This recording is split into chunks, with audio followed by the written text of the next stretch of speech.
જય શ્રી કૃષ્ણ. સ્વાગત છે તમારું આરબી ઠાકોર કુકિંગ ચેનલમાં. આજે આપણે ચણાના લોટની ઢોકળી બનાવીશું. એના માટે મેં 1 કપ ચણાનો લોટ લીધો છે. આ રીતે મસાલા પલાળી લીધા છે. આમાં લસણ, લાલ મરચું, ધાણા જીરું, હળદર અને મીઠું નાખી લીધું છે. હવે આપણે ઢોકળીનો વઘાર કરીશું. એક કડાઈમાં તેલ ગરમ થવા મૂક્યું હતું. એમાં જે આપણે મસાલો બનાવીને રાખ્યો છે એ અડધો નાખીશું અને અડધો રાખીશું. સરસ મિક્સ કરશું. તમે જોઈ શકો છો આપણું પાણી સરસ ઉકળવા લાગ્યું છે.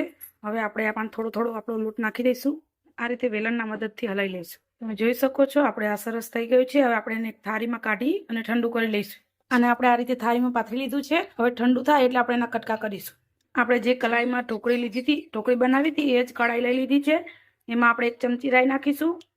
રાઈ ફૂટે એટલે આપણે એમાં 1 ચમચી હિંગ નાખીશું. આપણે રાઈ સરસ ફૂટી ગઈ છે. આપણે એમાં અડધી ડુંગળી નાખીશું. આપણી ડુંગળી સરસ ચડી જાય એટલે આપણે જે વધ્યો તો એ મસાલો નાખીશું. 2 ગ્લાસ પાણી નાખી દીધું છે. અને પાણી સરસ ઉકળે પછી આપણે ઢોકળી કટ કરીને આમાં નાખીશું. અને જો તમારે પાણીની જગ્યાએ છાશ કે દહીં નાખવું હોય તો પણ નાખી શકાય છે. પણ અમારા ઘરમાં બધાને પાણીવાળી ગમે છે એટલે મેં પાણી નાખ્યું છે. આપણું પાણી સરસ ઉકળી ગયું છે. હવે આપણે આપણી ઢોકળી નાખી દઈશું એમાં. આપણું શાક સરસ થઈ ગયું છે. આપણે એને ગરમા ગરમ સર્વ કરશું. તો તૈયાર છે આપણું કાઠિયાવાડી ચણાના લોટની ઢોકળીનું શાક. એકદમ ટેસ્ટી અને ચટાકેદાર.